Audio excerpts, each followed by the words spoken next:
You have been running your side hustle for a while now, making extra money. Now you're wondering, can you do this full time? The truth is that quitting your job right now and suddenly can be risky. However, sticking in that 9 to 5 forever can also kill your entrepreneurial dream. So, how do you make the transition smoothly and also profitably?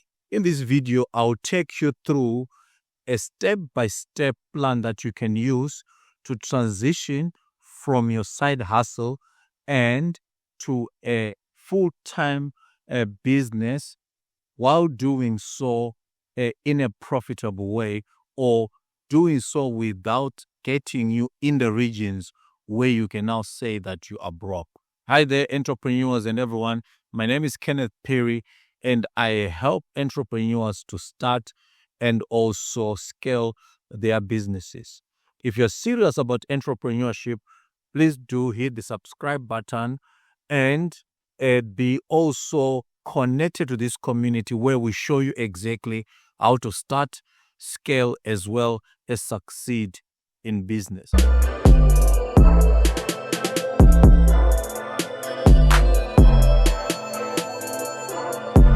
Now, for most of you, you have been running a side hustle for quite a while now, and it has been lucrative, it has raised a lot of income for you.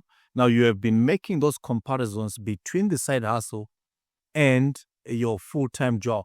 And then, obviously, at any other point or in the journey, you come to a point where you start asking the same questions. Where is it possible if you could run this as a full-time business? What are the pros? What are the cons of doing so? There is a lot of material out there on YouTube and other platforms telling you exactly the advantages and disadvantages of doing so. However, in this video, we are focusing solely on the steps that you can do and how you can plan that transition and do so in a way that will not break the bank or in a way that will not put you in so much risk. Obviously, there's always risk in running a business. However, you want to make sure that you minimize the risk as much as possible. So let's look at these steps that you can take today or start practicing today to turn the side hustle into a full-time business. The first step that you must take is to know your numbers. All right. Now, when you're talking about knowing your numbers, one thing that you need to take note of is that quitting your job just on a motivation is not enough. You need to know exactly certain numbers or figures that will help you make this particular decision. For instance, if you are running your side hustle and you want to transition, what you need to look at is exactly the cost. What are your costs on a month-to-month basis in terms of what is your rent, what are your other costs such as transport and so forth and so forth. Now, if you put these costs together, how much are they? All right. Now that you know how much it will take you to run the cost of the month from a cost perspective, then you are now going to look at what is it that you need to do for you to reach the break-even point. What is the break-even point of your business? Now, the break-even point in this case, we're looking at the point at which you can survive as a business. Now, this point ensures that you are able to cover all the costs of the business. Let's say, for instance, in your business and in most businesses, there are resources or factors of production that are used. The break-even point means that you are able to cater and to pay for all the factors of production that have been used in the business. For instance, if there is labor, how much is the cost of that labor? Is it paid? Okay? How much is the cost of capital in the form of interest that you're paying back if you have a borrowed capital? How much is the cost of land or a rent? How much is the cost also of entrepreneurship in terms of profit? Now, you have paid all the factors of production. Even though there is nothing else remaining on top, you are able to survive from month to month on this. Now, this is the baseline because from the break-even point, it means that this is the point at which the business can start to make a real profit. Knowing these costs will position you well better than someone else who does not know that particular point. So it is very significant for you as an entrepreneur to know the break-even point of your business. Now, this will help you find out exactly what you need to do for you to reach that point. And at this point, at the break-even point, you are able to cater or to cover all your costs. Now that you know what your costs look like, then you must have a financial plan which caters for about 6 months, or you have savings that cover about 6 months of your expenses. In the case where you don't have income, you've got something to fall back on, which is a financial cushion that you have to cover you from any risk. That is for a period of at least somewhere in the regions of 6 months. Now, let's look at an example. For instance, if your expenses for a month or your costs cover up to about 10,000 Rand, what you need to do before you can even think of quitting your 9 to 5 is to have a consistent sort of income coming in for the next 3 to 6 months of at least 10 to 15,000. Now, if you're able to have this consistently and you're able to cover those costs for that particular period, now this gives you the assurance that at least you'll be able to reach that break-even point when you go full-time in that particular business. Step number 2 is build a steady flow of clients. Now, your business is not yet ready if you are just relying on one big, just a client that comes once in a while, all right? This will not sustain you because you do not have a consistency as far as client acquisition or customer acquisition is concerned. Therefore, what you need to have in place is a customer acquisition plan. You can be doing so either on WhatsApp or via your website or social media. Once you have this, then you also want to make sure that as you are building on this acquisition, it keeps giving you consistent customers that come on board. And then the next thing that you need to do, if you've got customer acquisition in place, you need to also have an automatic lead generation. You could be using some tools, whatever it is. It could be ads, or it could be just content on YouTube or on other things where you are constantly generating leads. And once you also have got this in place, then think of acquiring 3 to about 5 clients that are on a retainer. Now, these clients on a retainer ensures that on a month-to-month basis, you've got sufficient enough revenues that you are expecting and that you are collecting in order for you to cover those said costs. So if you have these 3 to 5 clients, what you want to make sure is that there is no month that passes by where there is no revenue or income coming in. Now, this then will give you a platform from which you can now scale.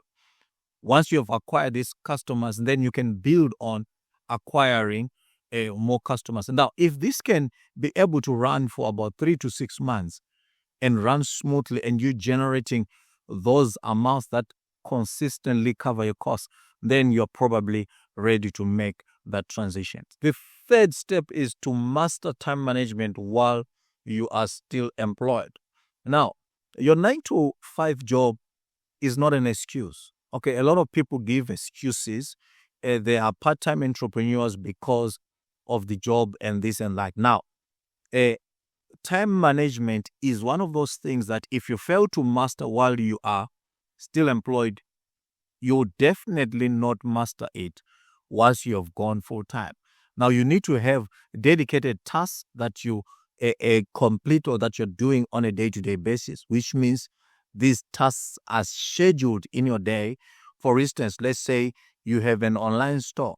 You can schedule tasks where you deal with orders every day in the morning from 5 a.m. to 7 a.m. Now, this becomes second nature to you. You are learning how to manage time. And every time that you spend on the business is time that is scheduled And within that time schedule, you make sure that you do that thing which you have scheduled. Okay, now this will help you immensely on learning how to manage time, and also on learning on not to duplicate tasks. A lot of entrepreneurs find themselves doing the same thing over and over again, or repeating a particular task, which will not change the results after all, because you are now duplicating the same task. Okay, another thing or another tip that you must look into is to cut off all those things that take away time from you. Such things such as could be a binge watching Netflix, or things such as just scrolling on social media. You need all that time scheduled, and you need to be spending that time in your specific business. So primarily, what you need to be thinking of there is, when you're scheduling your task, think about your day. How is your day lined up? You could be doing or scheduling certain tasks before the day starts, and maybe during your lunch break, if you've got a long lunch break. I know of people who have a 2-hour lunch break, who eats for 2 hours anyway. You could schedule something that you do, maybe respond to messages, to emails, to inquiries, and so forth. And then also in the evenings after work, you need to have dedicated tasks that are scheduled within your particular day, to make sure that you learn how to manage your time effectively. The fourth step is that you should develop a scalable business. Now, what that means is that your business should grow with you. If you are stuck, then there is absolutely no way that your business will grow. Now, a lot of entrepreneurs find themselves at that point where they find their tasks, or the task of running a business, is just overbearing and too much. They are overburdened by the tasks and the activities. Therefore, this is where a scaling must happen. Now, for you to scale, you need to bring other people on board. A lot of solopreneurs have gone the route of looking for freelancers. Okay, some may be getting a virtual assistant. You could start there, get a virtual assistant, someone who will maybe plan your calendar, read your mail, and do those other mundane tasks that you can do without. Okay, that can clog your workflow. You need to have someone do that. And then you can also automate certain activities to ensure that you do not spend so much time on activities such as maybe responding to mail and so forth. These days, with all these AI agents, you could have a bot that takes care of certain things, to the point where you only talk to clients when there is that need. If the need is not there, this small sort of back and forth, the bot must be able to do that for you. So you automate certain dedicated tasks to make sure that you free up your time to be running the business itself. And then you also need to think about diversifying, meaning that you need to have more than one stream of income. Now, the more than one stream of income ensures that you've got a revenue income coming in from different angles. This will make you better settled, because that expectation that there is money coming from different areas ensures that you are covered, or you are cushioned from any sort of risks, especially if it is a financial risk that may arise. And then you also need to think about building a team. Now, building a team is very significant, because it means that you can specialize on particular activities and have other people doing dedicated, specific tasks that will all contribute to the growth of your particular enterprise. Now, let's say, for instance, that you are a graphic designer. Then you need to bring or train other designers to handle projects. It could be maybe small projects, and then they grow in project management to the point where they start running their own projects. In doing so, then you are paving a path for scaling your particular business. You see, you can now take or you can now onboard more and more bigger clients and so forth. So this allows you to scale and to grow your business, and then you can eventually make that transition. Step number 5 is set a quit date. Don't just wake up in the morning and say, today I quit. Set a quit date. Put a calendar on it.